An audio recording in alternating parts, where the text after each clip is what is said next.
All right, ladies and gentlemen, welcome to another edition of the Coach Scott Fields Show. I'm the host, Coach Scott Fields, and it's time to lace them up. And we've got a legend on the show Oh, with us today. I got Coach Chris D on with us. So, obviously, I owe you money too, I think. Is no it? way. Hey, we're going to cue up the music and let a few people join on. Oh, I got some feedback going on. I didn't like that. That was doing a little something funny. Man, oh man, when you're trying to produce it yourself, crazy things go on, and we can't even put it on Facebook today, Coach.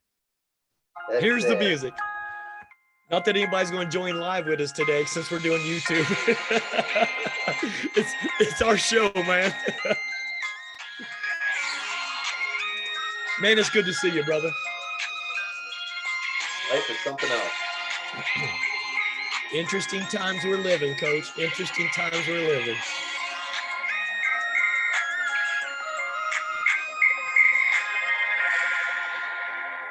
All right, ladies and gentlemen, it's time to lace them up with the coach.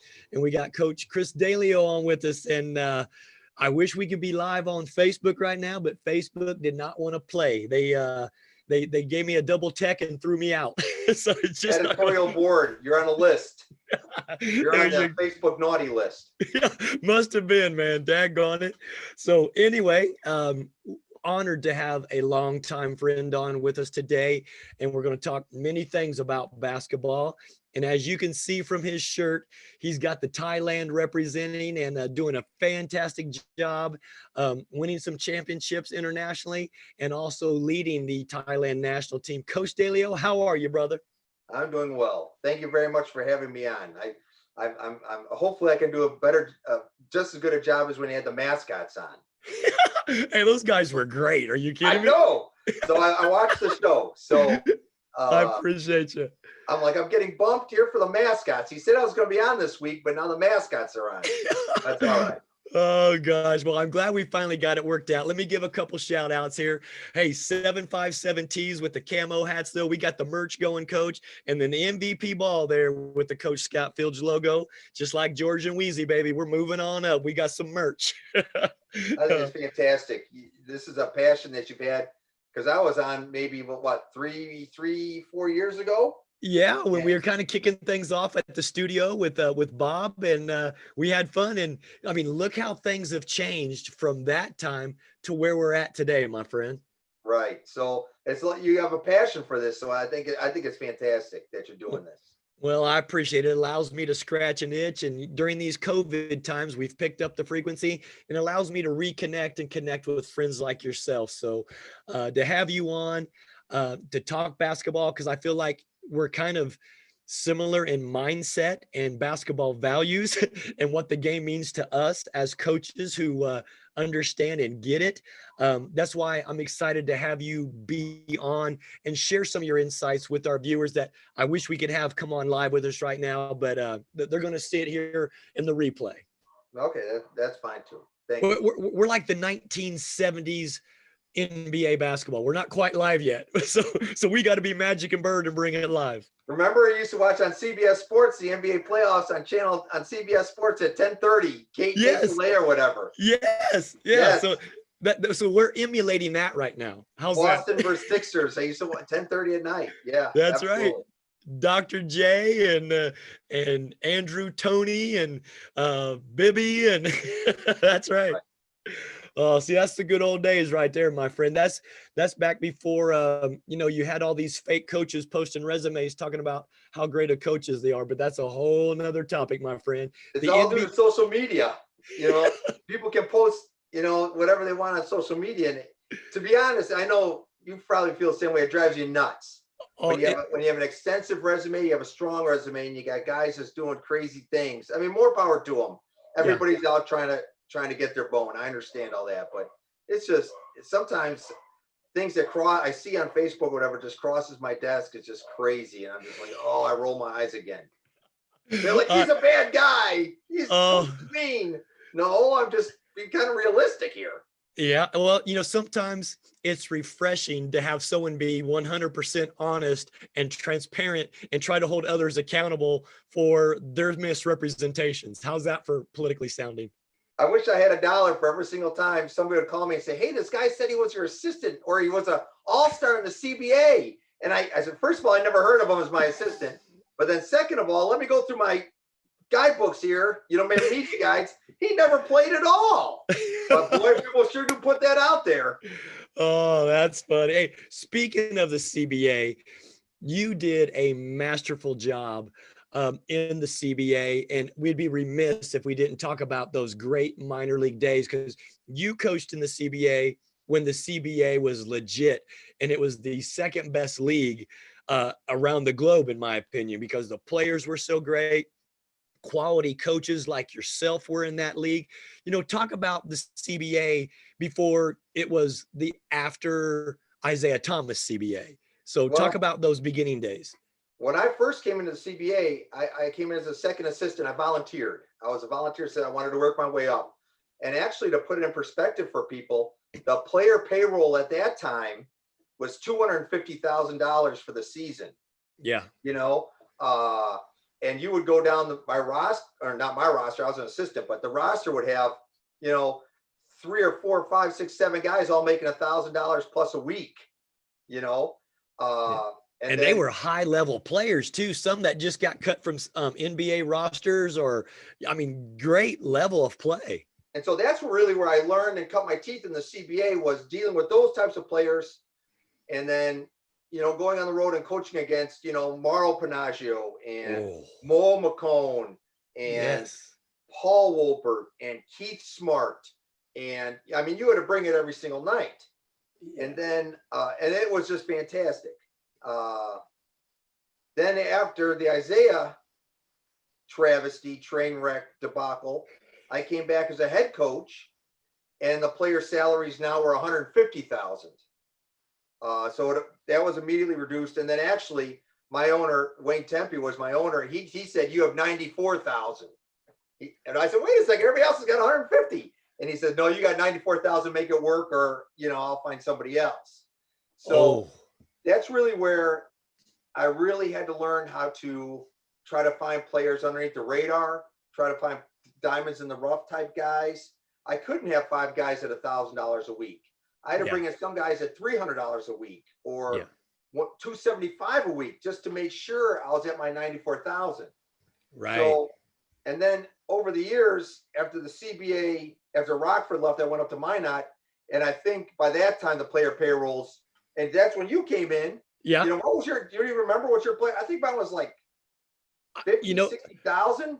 Okay, now here's a funny story, Coach, because we're with the Utah Eagles, and we had an owner, and 2 weeks before the opening game against the Minot Skyrockets that you were the head coach of, that we were going to play at home for us, something happened and he backed out, and we had nothing. We had a pretty good roster, and then the ownership group that you had owned 3 teams at the time. They absorbed us, so we were the 4th team that they owned. And so I never really knew what we had as far as budgets. We didn't even really get per diem per day. And it was just a scramble to keep us afloat for the longest time. And and we got to coach head to head the opening night. You came out and was, 20, 25 points ahead of us. And then we kind of made a nice run. But those were interesting times, because I didn't even know what my budget was. And I was emailing, I don't know if I should be mentioning names, but I was emailing ownerships and saying, hey, our guys aren't getting per diem. They haven't seen any money. They all want to have a walkout. Oh no, they got to get on the bus and they got to be up at Butte, or we need you at Butte and then be at Great Falls. To be honest, that's where I said, I'm kind of done with this. I lasted another season after that. And I'm just like, this isn't what I want to be part of. This isn't my cup of tea. Yeah. And I guess as far as my career was, they say you should never get off that merry-go-round. You should always stay coaching. I left it. And we were going to places, where they, at one point, it was down in Atlanta, they had a club and they were just taking people off the street, in some capacity to come on in and play. Yeah. And I'm like, this isn't what I'm used to, Yeah. You could still bring in the players you wanted to work with, but instead of looking at down my bench and having guys that had a cup of coffee in the NBA and playing on a summer league, I was now getting guys that weren't even, considered, anything. And I'm signing guys. That was there. There's a coach there that, touts it up. This is what we were talking about beforehand. Who says he broke some scoring record, scored all his point, and I'm like, and I remember calling the commissioner at the time, and I'm like, that's nothing to be proud of, because you just played against a bunch of people right off the street. Yeah, a glorified rec league or a church league. Yeah. So, and to be honest with you, after my second year in Minot, that's what I just said, I'm done. This isn't. I'll try to find something else. Well, when we've been to the levels that we've been to, and we've attained a certain level of respect, it leaves a bad taste in your mouth when you're looking around you and you're realizing that there's not a lot of credibility there. There's a lot of misrepresentation there. There is a lot of poor business management decisions being made if they didn't allow us to make basketball decisions. So I completely understand it. And that's why it's hard to find a respectable minor league who will do it the right way, so that you can properly, as a coach, develop players and help them, increase their market value, to help them have some kind of career to where there can be marketability so they can take care and provide for their families. Yeah. I just, I remember asking the owner, I'd be like, what's your budget? Can I see your budgets? Because everything comes down to dollars and cents. Yeah, sure. I always see teams come into certain leagues. They're like, well, we got this player, we got that player. No. Players are all secondary. What's your budget? I mean, I'm like, what are you paying for your venue? I mean, at the Metro Center here in Rockford, it was $94,000 a year to play. Yeah. Teams are bumping from venue to venue, high school gyms, whatever, which I understand they're trying to get going, and that's great. More power to them. But from where I was at the time in my life, I'm just like, man, we used to go to Sioux Falls. You had to play Momacone and Sioux Falls Skyforce. Yeah. It was tough as nails. Then you had to go to Dave Yeager in Dakota, the Dakota Wizards. You had to bring it every single night. Then you had to shoot up to Yakima, and you had a tough Paul Wolpert squad. I mean, you couldn't take any time off. That's right. And you were judged, how well you did with quarter points or whatever. And it's just like at the end of it, it's just this isn't my thing. Yeah, well, it's hard to try to sustain something that doesn't have the credibility, and all of those things should have been put in place prior with the money for the venues, for the marketing, for the uniforms, for the travel, and yet they're trying to survive day to day instead of having everything already in place, as you know. So it's very, very difficult and challenging when you're under those circumstances. And so I get it. And so to see, where you've gone in that time, I mean, you coached at the college level, continued to have success. You end up internationally on a path that, I did for 15 years prior to your and I meeting, and you're doing a fabulous job, Coach. I mean, you've got championships. And so kind of describe, to the viewers, what that transition was like for you, from going from a Ronnie Fields and, coaching against some of the best coaches in professional basketball, to now going across the pond and now dealing with FIBA rules, FIBA players, and some of those transitions with culture and currency and language. You know what? I had two former players of mine, Steve Thomas, who's a center. He played in the CBA. And then Antoine Broxy, who was also a center. He played for me. And they played for High Tech before. So when High Tech needed a coach, they politicked for me. That's awesome. So if they did not do that for me, I wouldn't have gotten the position. Yeah. And then I used them as a guide, on a daily guide when I was there. How do I handle this? What do I do with this? But in the meantime, I also wanted to work with what I had to do, because I believe, I say it a million times, you're judged as a coach by your wins and losses. That is true. So they're like, well, be good to this person. This person's a coach's guy, and be good to this and be good to that. But also I had to win my games, So when I got there, I used them as a guide. my translator at the time did not do a very good job. Oh, that's hard. Basketball wise. But I kept saying to myself that even though I'm the head coach, I'm the guest of this team in this country. So to go in as a bull in a china shop, I felt no, I shouldn't do that. I should overly communicate every day until we get to the point. And after three years, 5 championships, and then the national team silver medal, that team is now rolling along with what we want to do, or what I want to do. Now that all came to a crushing end with COVID. So I don't know what's happening there now. Yeah. But for that period of my life, that's the way that I approached it. It's just like, I'm a guest here. I have to succeed. I'm on this lifeboat.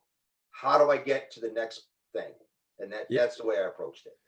And see, and I think that's very wise, because I think a lot of times guys and coaches and young coaches, they go in with a strong American ego, and if they think it's about them, and they feel like everything should be adjusted and adapted to them and their way of thinking, when what you did, you dodged the political landmines. Sounds like you did a great job of that, and yet positioning yourself to keep the success coming, so that way you could slowly rein in some of the control and to make the basketball decisions, the daily day operations decisions. And like you said, you've had that success, and you've worked within that budget and have gained notoriety and got recognition for that, because now to take that national team and have the success with the national team that you've done, kudos to you, my friend. Great job, great work. And tell us what that process was like.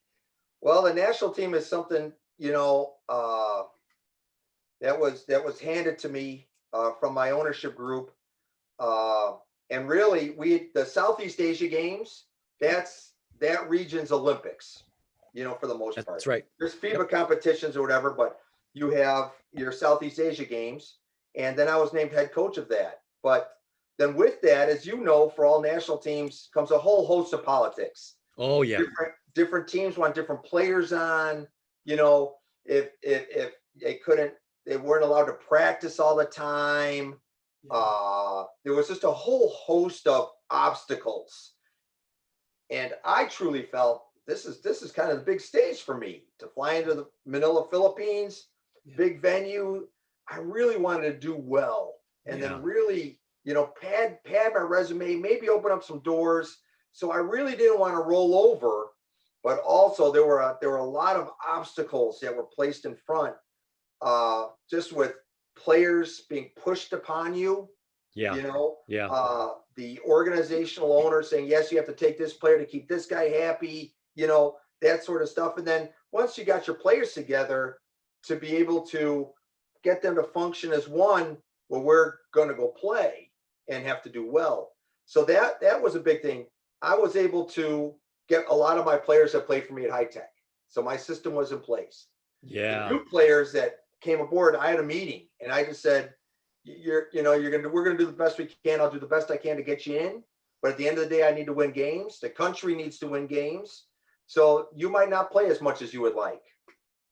That's just the way it goes. Yeah, but see, that's, at least you had that open dialogue with them. You have, not only did you communicate, you effectively communicate. You told them what their role and responsibility was going to do, or what it's going to be. And a lot of coaches don't even take that step, coach. And the fact that you did that, you're already saying, okay, here's what our expectations are. Let's go represent this country together, and let's, raise the country and get notoriety to make things easier for us in the future. Because again, like you said, a lot of the finances can be challenging. Getting visas around can be challenging. The players that you can get there, and the fact that you were able to use a lot of your high tech players who already knew your system, style, and philosophy, had already bought into that. So again, I say great job, coach. I know you're being very humble about it, but I'm going to give you credit where credit is due. You did an outstanding job, and to take that small country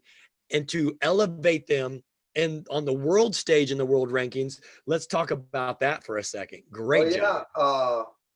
That was something. We went to the SEA Games. We played Indonesia first, and we beat them. They weren't ready for us defensively. And as you know, if you have one guy on the floor that doesn't rotate, you're screwed.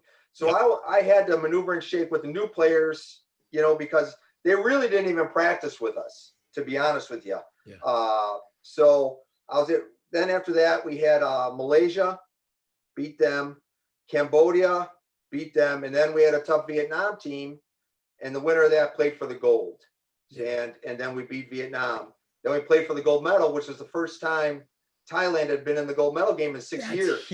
Now, see, you say that like it's, well, we're just going to the gold medal game.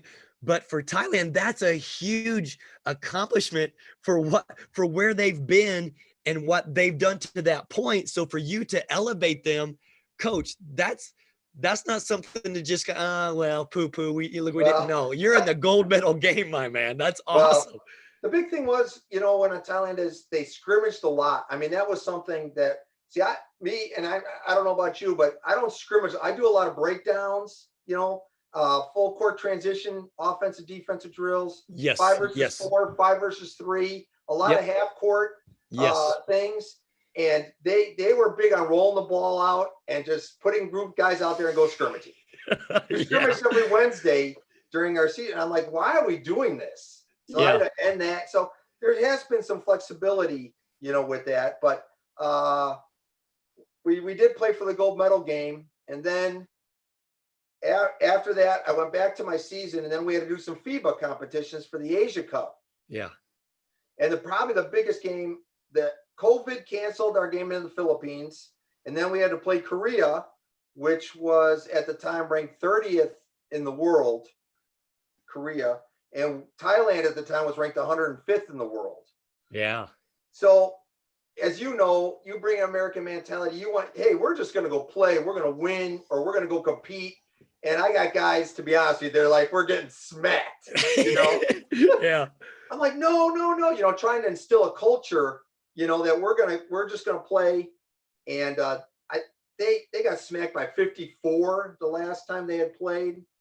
So we went and we played them to 7. We were awesome. up at the half. We played them by 7. And then after that, the FIBA rankings came out and we got pushed up to 99. So it's a huge bump between 105 to 99, a 6-point jump. And then COVID hit, and I've been sitting here ever since. Yeah, I understand. And I'm going to back it up a little bit there to elaborate on what you're talking about. When you're talking about, your 5-on-4s and your 5-on-3s, that's coaching. And the fact that you not only coach and you're teaching, you're preparing them for special situations that's going to happen, in transition basketball, because, in some of those smaller countries, they're small and they're quick. So you have to be able to rotate. I mean, that's what my experiences are with some of Asia basketball. So the fact that, you sat there and said, okay, guys, we're going to slow down and teach and prepare them. That's why you're getting those jumps, because the coaches who do teach, those are the coaches that are going to continue to have success. And that's what we hung our hat on for years being over there, is that we just slowed things down. We taught the game. We continued to go over fundamentals, defensive rotations. And I don't care what anybody says, defense still wins, because defense will travel. And in hostile environments, as you know, coach, the shots may not fall, but if you can defend and you get up in people and you get people believing in it, you're at least putting yourself in a position for a positive outcome. Yeah, that's, as you know, sideline, baseline, our rotations, even our pick and roll defense, I changed a lot of that all up. And it really was, I don't want, foreign to them or, new to all that, although it's new to some people here in the United States as well. So, yeah, but I've always been a guy that I really enjoy looking at things a little bit differently, and how can I do it differently or adjust, as far as coaching. It's not necessarily players, people like, I like this player, but no. I really like to just look at it and just see what could I do a little differently. How can I change this? How can I adjust to this? And those are the things that I really enjoy more than anything else. Yeah. See, and I'm with you, coach, because even though it was Minot versus the Eagles, and of course with my Eagles team in the CBA at that time, we went from an S to a Z on our jerseys because of money. But anyway, it was fun playing against your teams because your teams were always well coached. They were always well prepared, and they believed, and they had a swag about them. And that's how you inflict your will on your players, because you allow them and you put them in a position to be successful. So that's why I always looked forward to, just like players, you kind of look on the calendar and you're like, okay, hey, Coach Chris D's coming in. We got to have our guys, a little bit more prepared. We got to be a little more focused. We got to be a little more sharp because, coach is going to do a great job with them. So that's what I loved about our teams preparing for your guys, because you do such a good job of preparing your guys to play the game. Thank you very much. Now I just need somebody to call me to get going again. I hear you, but I'm just saying. That's crazy. Well, I'm just speaking on what I believe, and I would say that to whether if we were on the show or just on a phone call. You do a great job. You've got a passion, you've got a purpose, and you coach them up. And that's the game needs more coaches like yourself in it to not have all this saturation of guys who's the blind leading the blind and they're rolling it out, letting it play, more of that AAU culture that you're seeing at the young level, which is a whole nother topic. But Coach, I have the utmost respect for you. And it's fun for me to sit back and see social media posts from you, because I know you love what you're doing. And yet I also know you're putting tools in those guys' toolbox to be better people and better players. Well, thank you very much. Thank you. Yeah. So let's talk more basketball. Minor leagues is just another animal. We know that. International ball is another unique animal, and we know that. What do you think about right now with basketball, with so much emphasis put on analytics? What is your view on that? Are you more like Charles Barkley, or are you more like, hey, I see where it plays a role? Or just share with me analytics and basketball analytics. I have a friend of mine who is an assistant for an NBA team, but I can't mention his name. I can't mention the team. Sure. Of course, he's never got me a job, but he still is a friend. Yeah. And he sent me an email. He had to do an analytical report on a team that was coming up. And he sent me all this stuff, and we had a long talk about it. And I don't, it's good, but I don't believe in it, because I shouldn't say I don't believe in it. That's kind of finalization of it. But I just think that there's more factors that are involved between just looking at stats. It's different in baseball, but in basketball, there's so many different factors, and I've always looked at, when I'm signing a player or getting a player play hard as heck. That's the first thing I always ask. Does he play hard as heck? The size. Look at Will. Here's an example. Willie Sims, CBA legend, fantastic player, undersized, but a fantastic post player. Fantastic post player. Ronnie Fields, another CBA legend. Never got an athlete chance, but as far as the CBA was concerned, Ronnie Fields was like Kobe Bryant of the CBA. Yeah. You can't tell me. And he couldn't get a look. He couldn't get a chance. I truly feel that Eric Musselman brought in Earl Boykins, small guy, because Musselman was a CBA guy that understood, that sort of thing. And that's what took it to get Earl Boykins into the league. So I always look at the player. I'm not going to say be cliche-ish as like player's heart, but his intensity level to play and things like that, more than I do percentages. And then I believe that's what your assistant coaches and head coaches are for, to A, put the player in a position to succeed, and B, work on his weaknesses and make them strengths. That's exactly right. Well, if we as coaches do our job, those analytics and those stats are going to go up because of the system of play, how we utilize them, and how they can showcase their skill set. So it's like, is it the chicken or the egg? Which comes first? But to me, I guess I lean towards you, where it's like, you know what? If I do my job effectively and we execute and we value the ball and value the possessions, we're going to get more shots, which in turn is going to, help statistical categories on many things. So again, I think those philosophy systems of play, and if the player is a perfect fit for your philosophy, of course, those stats and analytics are going to increase. Well, and take a look at it. You can have a guy who has some great stat lines and some great analytics, but it's a complete and utter jerk that saps the energy out of you, saps the energy out of your players, and just destroys practices Yep. from accomplishing anything that you're trying to get across. Yep. But he's got great numbers, but gee, holy, where Yep. you have some guys that can fit and conform. Now I understand you have to in order to be a great coach, you got to have great players. Any coach that says, any coach that says, I'm a great coach, but my players, I make them better, blah, blah, blah. You're crazy. You need great players to win. That's right. But to get some of these jerks or knockoff guys, forget about it. It just ruins your entire atmosphere. And then it's not fun to go to the basketball court. There you go. See it. And I agree with you. There are those guys like you just described. I call them like energy vampires because they're a leech and they just suck the life out of everything because they don't have the proper mindset or they're not team oriented or selfless type of players to see what they can do to make their teammates better. And, I think that's how scouts also miss on some things because they sit there and see all this stuff on social media and these highlights. Well, I mean, we can make anybody look good on a highlight film. Let's be honest. So, I mean, let's take a look at what the tangibles are that a player brings. And like you said, heart, motor, character. I mean, those things, is he coachable? I mean, those things to me are worth their weight in gold, especially if you're going to use that person as a piece to fit into a system to help take your team to the next level. That's exactly what you brought up the term motor. That's exactly. Does he have a fast motor or a slow motor? That's exactly right. You got a guy with a fast motor.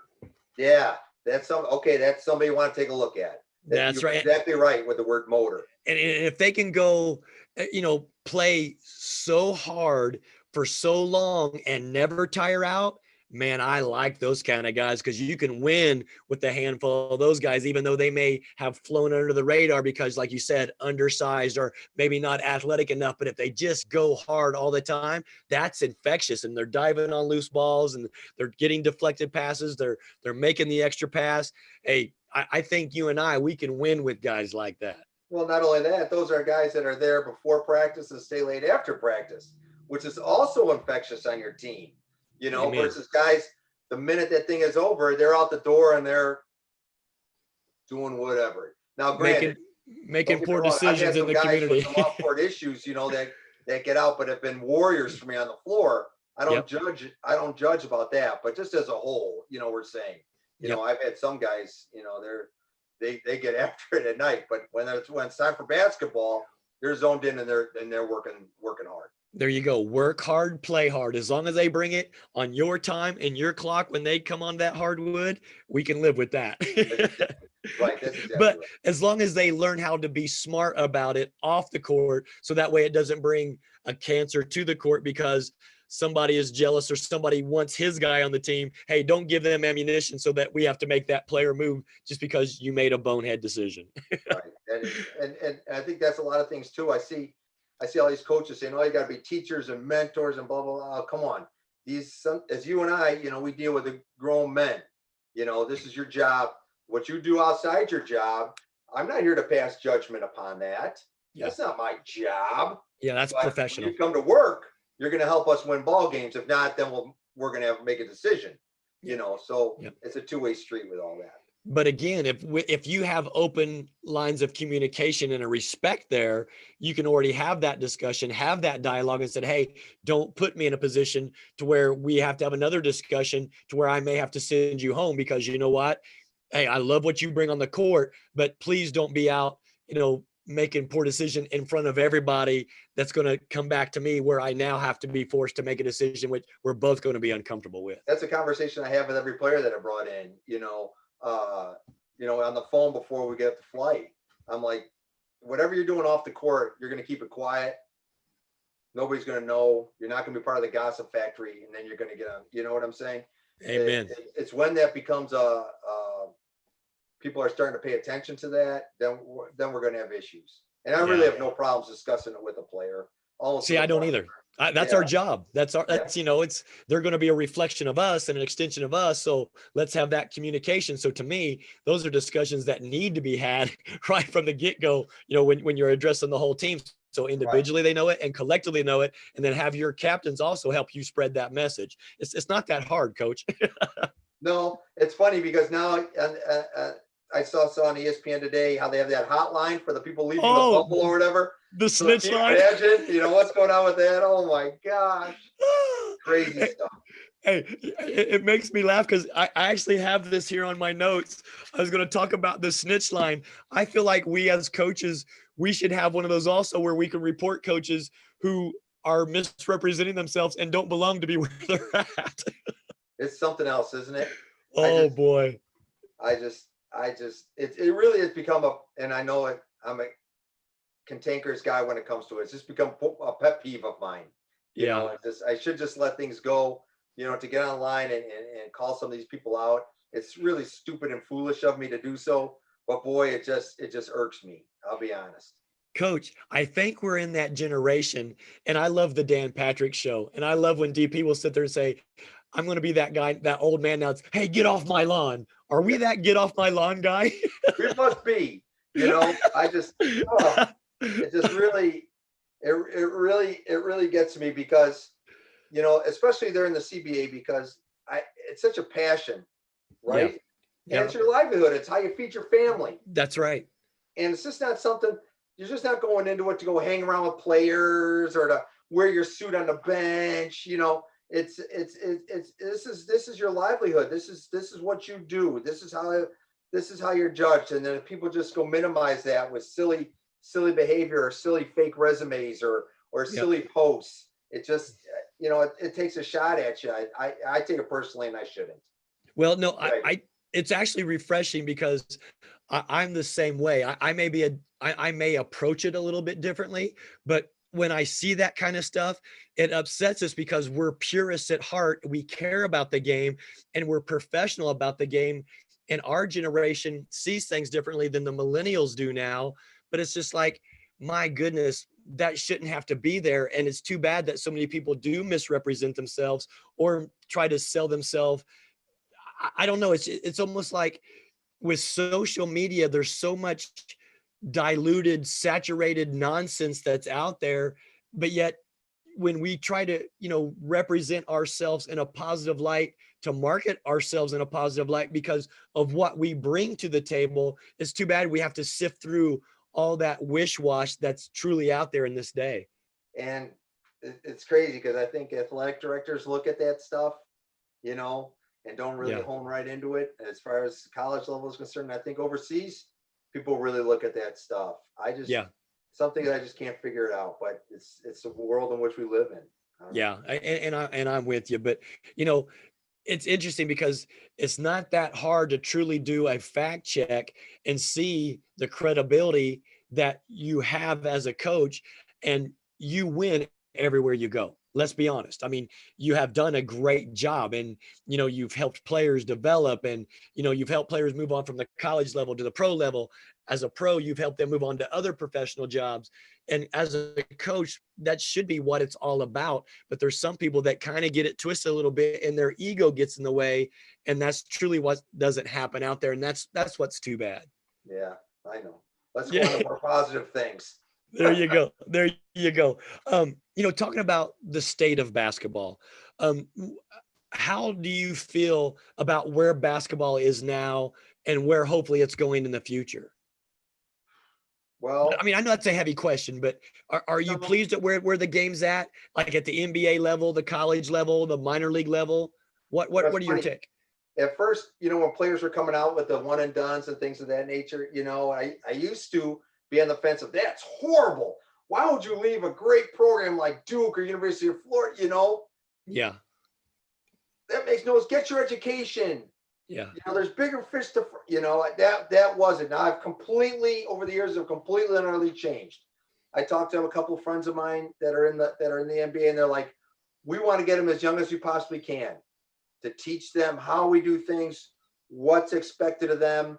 So that was one side of the coin. Another side, with the education wise, I look at my son, like he's getting his master's online. You can do that now. Back in the day when I had that, you couldn't do, it's like, that's right. You gotta be in school. So I've completely changed it at all that now. And then on top of it, over the years, I see people that have these jobs that really, they only got the jobs because they worked under such and such as a video coordinator, and now they got this job.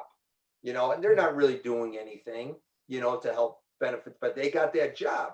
So all those factors, and there's a few more that come into it. And now I'm just like, yeah, go. I've changed completely concerning my views concerning that. Yeah. But concerning the state of overall basketball, when you have, when San Antonio was in their prime, beautiful basketball. Oh, Golden State when they won it, beautiful basketball. Billy Donovan when he first got started in the NBA, great defensive basketball. Scott Skiles played great defensive basketball. Those things are really, really, really interesting. That the head coach of Denver, I think, does a fantastic. His name escapes me. Does a fantastic job defensively. Coach Malone. But fantastic. But then I look at some of his other clubs, and they can't.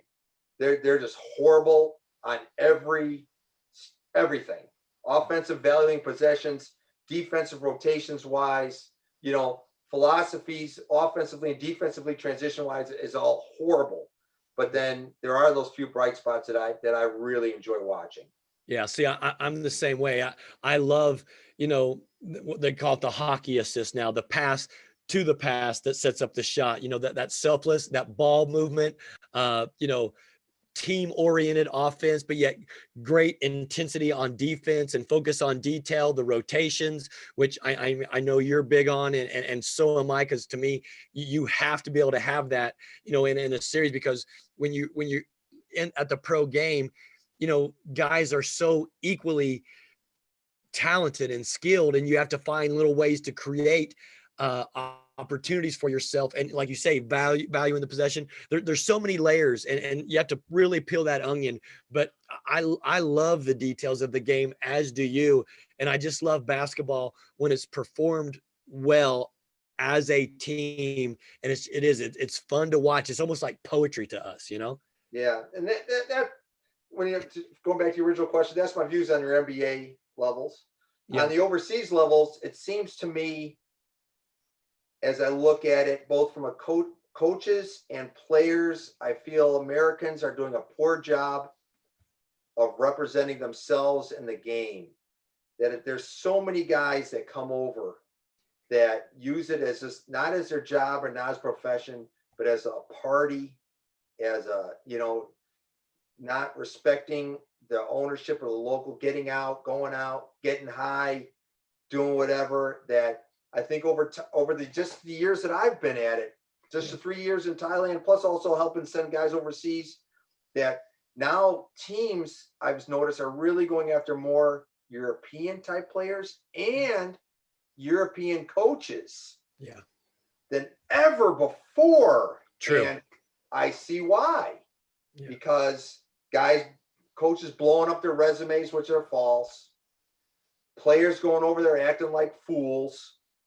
And so I know it's an overgeneralization what I'm trying to say, but from what I've seen, it looks like there's a trend overseas to go away from that, Yeah. And hopefully that's not the case. Hopefully I'm wrong, but that's what I see. I see a lot of people coming at wanting Serbian coaches, wanting a European style of basketball, less ISO basketball here in the States and things of that nature. More European type players. That's what I've seen over the last 7 years, maybe. Yeah.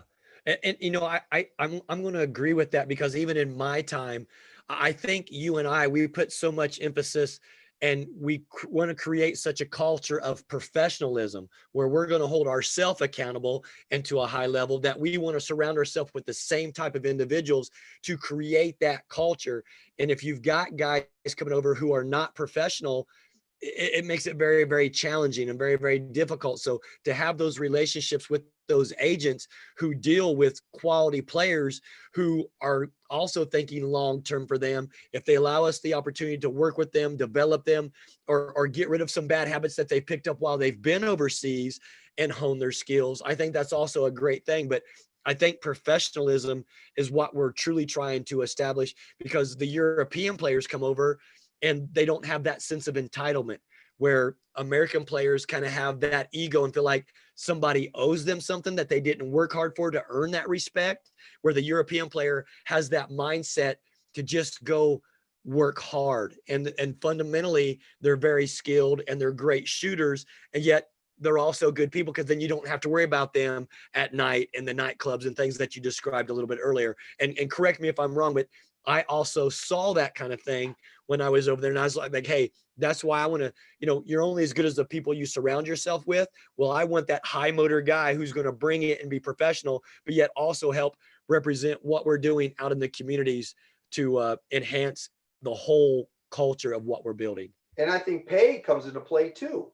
You might not have to pay a certain player from a certain country as much as you would, because the balances of your dollars is different. True. True. What you'd have to pay as American might be considered low, but to this guy coming from this European country, this is holy mackerel. This is fantastic.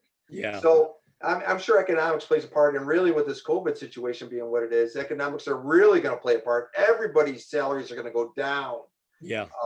I'm not sure where that's all going to end up. People are going to have to take pay cuts. So get ready for that. Right. And see, and that leads me to my next question, because isn't it interesting how when a regional agent will reach out to like yourself or a player, the first thing they say, what are your salary requirements? What are you asking? And so I'm going to open that door to you.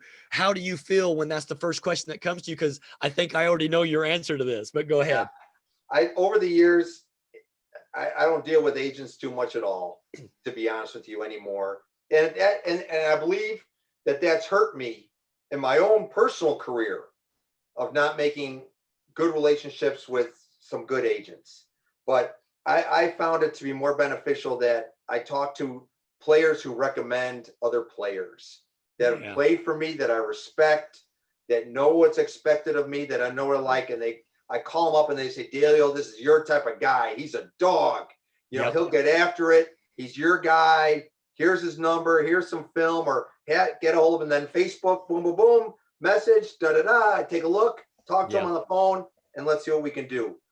There you go. See, I like that. Yep. Especially when you have players who know you. Yes.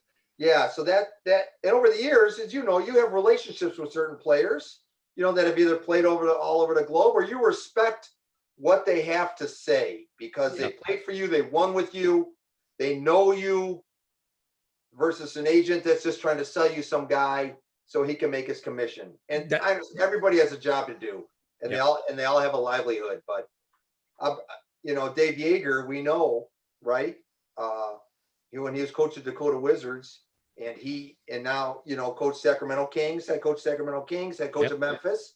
But I always remember I was going against Dave or Rockford against Bismarck back in the CBA, and really I thought Dave, we had an animosity because we competed against one another all the time, finals, everything. But he really did an outstanding job of creating relationships with big time agents. Now he's a great coach. Don't get me wrong. Yeah.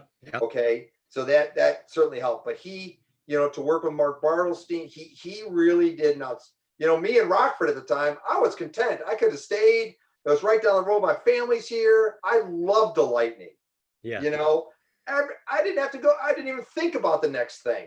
Yeah. And Dave really worked well with agents, really brought, had a great relationship. And I think that really catapulted him of dealing with, to get to the NBA and then to work his way up, of course it helped. He was a great coach, but I think that was really the difference in our, our wins and loss records, championships. He's got more championships, but we competed against him, very equally career wise, but he's made millions and I'm recycling cans right now. So I understand, but it's an interesting point and great insight, because I see where, somebody will say, hey, I know this country over there is looking for a player, and, this is the base, who can you send for this salary? And I'm like, first of all, what country you're talking about, what club is it, what is the club situation like. So and it's funny that you also get emails from players. They're like, hey, help me find a job. Well, it's not, hello, how are you? Let me introduce myself. It's like, hey, well, you know what? I don't want to see a highlight film of you. Show me a complete game film of organized basketball to where we can give you an evaluation and assessment and try to help you make a good decision for yourself. It's kind of funny how the social media and how people reach out and the things that people say, because sometimes you're kind of like, what? Yeah. Hey, bro. Yeah, there you go. What's up, my mans? Like, what? Hello? Coach, but I get those. But really, over the years, I've just really just dealt with players to recommend other players for the most part. I've reduced the amount of time now. And like I said, I think that's hurt my career, but that's helped me with wins and losses, but I think it's hurt my career on the other hand. But you know what though? But you also have that trust and respect from that individual that you're calling, because you trust what he's going to tell you is going to be something that you can put validity in. When you're dealing with agents, like you said, who just want that 10% commission to get him over there, well, you're like, well, once he gets there, he's like, wait a minute, this guy's not 6'8", he's 6'3". Right. And he's got a bad hamstring. And he's smoking weed like crazy. And what is this guy? Yeah, there you go. And I'm like, but then that player has to play well so you can win your games. See, so it's tough. It's tough in that regard. Sure. A lot of agents, but not a lot of necessarily solid players. Right. I'm with you there, Coach. Great stuff. Great conversation. On my show page, I enjoy keeping content out on a weekly basis. And I like to kind of throw things out there that, our show has grown organically. And I think it's because of the dialogue and interaction that we have with our fans. But I'm going to throw a couple of those things out to you that I posted here in this last week. One of the question was, I had, 4 great centers. And even though the game has changed and a true big with their back to the basket has almost become a dinosaur, I put Wilt, Kareem, Bill Russell, and Shaq.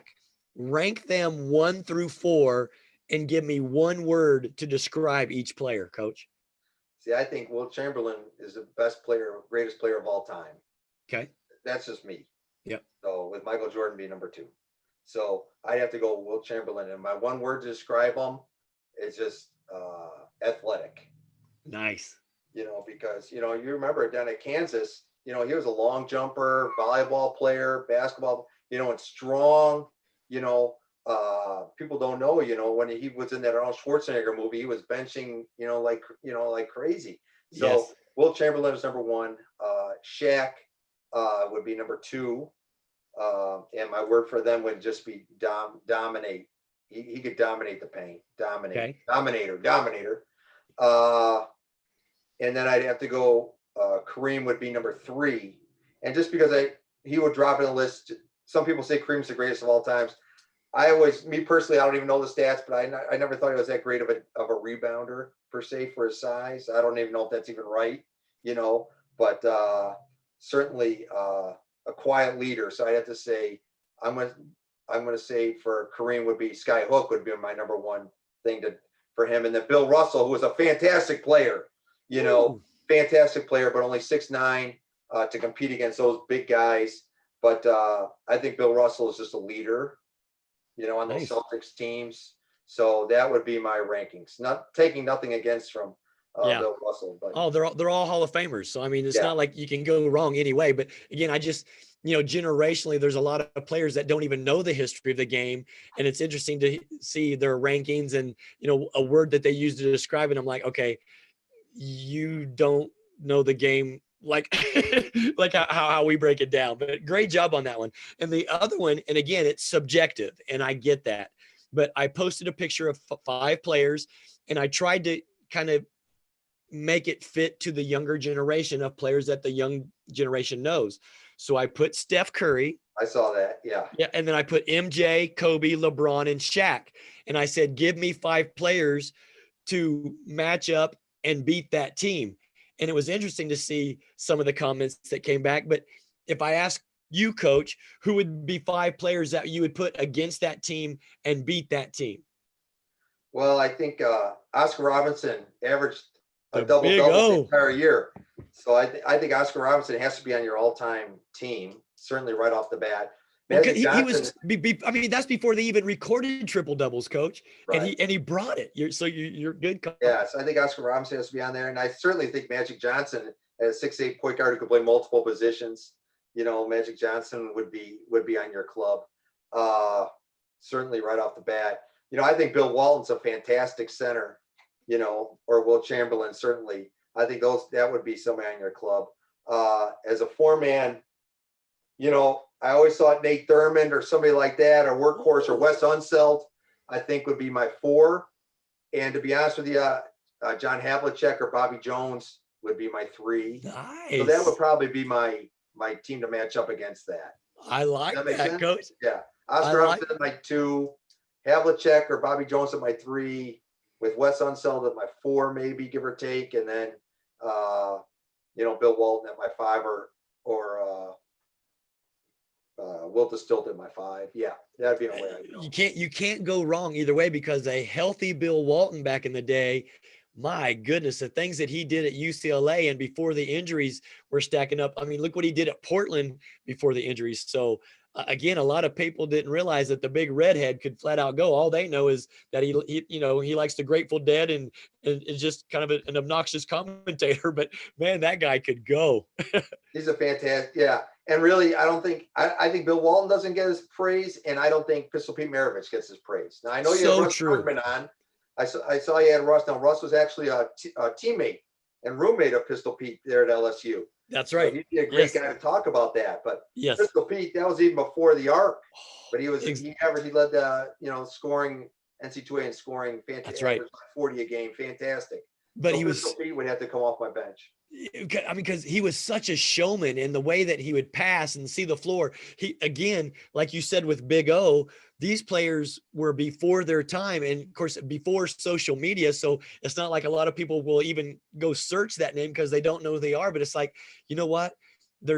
Those who are historians of the game, man, the game is what it is now because of those guys who helped pave the way for this newer generation. So it's very interesting to, see people's feedback. And that's why I like to kind of throw those bones out there just to kind of see, where those fans are at. And again, just to have dialogue. And then I'll kind of be like, well, from my perspective, a former professional coach, and they'll be like, yeah, but who did you coach? I'm like, okay, you win. Yeah, right. I'm not going to get into this argument on social media. People. You can't argue with them. You're not going to win, man. You're not going to win. Coach, this has been a lot of fun. With the times that we've had together, I mean, without a doubt, I've said it before, the game needs you. Clubs who have you or franchises that would have you are going to be fortunate to have you. So let's continue that push. But what other nugget would you leave for players and coaches for today that would hopefully empower them to help them move on with their careers? What nuggets could you share? For a player, my biggest thing is respect the game and respect yourself. That I see so many players just throw their careers down the tubes because they just don't respect the game. They just don't respect themselves to be put in a situation where they understand where they are.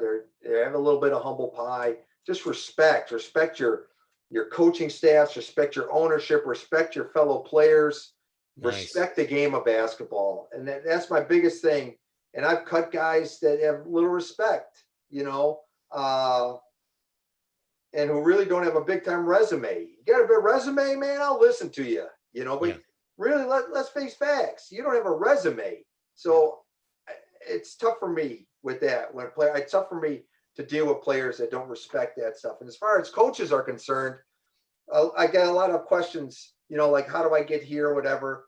And it's network. It's who you know. It's not what you know. For me, I've always felt I was going to be judged by wins and losses, and that would catapult me to something else. But really, it's who you know. As you know, you go to the NBA draft. I remember going to the NBA draft, and I get invited to go golf with guys, and I'm not a golfer. I don't golf. But I could just imagine guys sitting there teeing it up with other NBA guys, right? Yeah. and making networks and working their way and passing out cards and, hey, picking up the phone.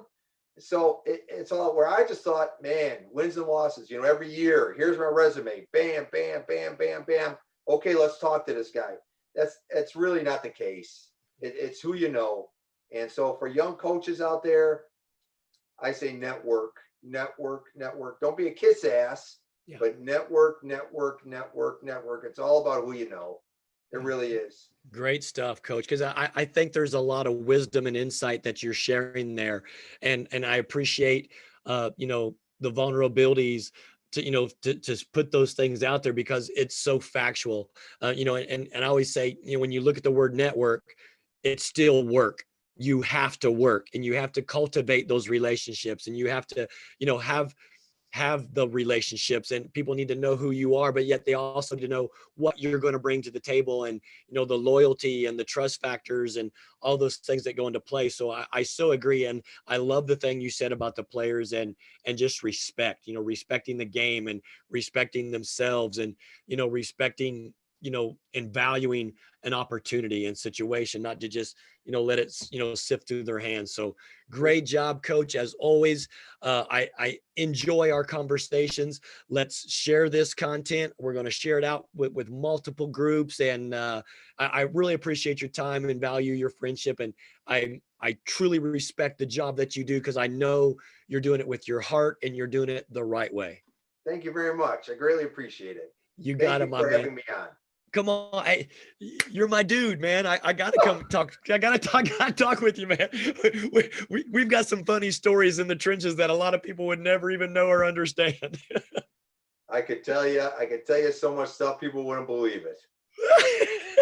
People wouldn't believe it. I'm with you, buddy. Well, listen, go get with your dog. Hopefully he hasn't chewed up your slipper. Enjoy your backyard and pond, and congratulations to the success that your kids are having, because it's great to see, the artwork and stuff that your daughter has and her softball career, and then your son, and just that's what's most important. So outstanding job being a father, my man. I got to get back to work. I got to pay for veterinary school. So somebody needs to hire me.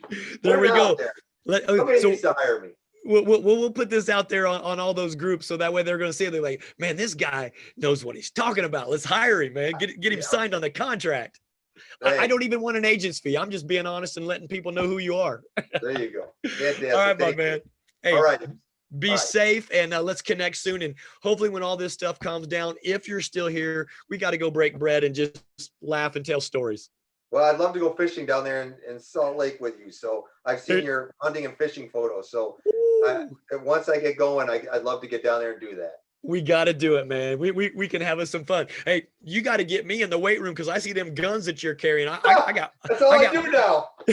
Every morning on the treadmill, I watch a game, and then weight room every day. So attaboy, man. I love it. I walk around with pipe cleaners, and I got to step my game up in that weight room, man. Okay. All right, great. Hey, good to see you, man. Be safe. All right. Appreciate it. All right.